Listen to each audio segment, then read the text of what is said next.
বর্তমানে উপজেলার সংখ্যা ৫০০টি। গত ৭ই মে ২০২৬ তারিখ আরও ৫টি উপজেলা বেড়ে এখন উপজেলার সংখ্যা ৫০০টি। বিভিন্ন ভর্তি পরীক্ষা এবং চাকুরির পরীক্ষায় এই জায়গা থেকে প্রশ্ন হয়ে থাকে, তাই আমরা একটু বিস্তারিত জেনে নিব।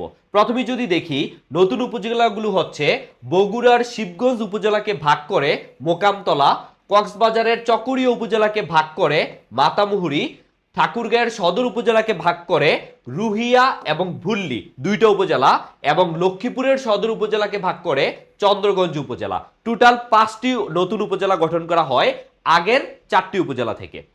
তাহলে এই যে নতুন উপজেলাগুলো, এগুলো অনুমোদন লাভ করে 7ই মে 2026 সালে।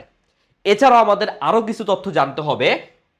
সিটি কর্পোরেশন বর্তমানে 13টি এবং সর্বশেষ city corporation Bogura city corporation. এছাড়াও থানা বর্তমানে 658টি, পৌরসভা বর্তমানে 330টি এবং সর্বশেষ পৌরসভা হচ্ছে শ্যামনগর সাতক্ষীরা।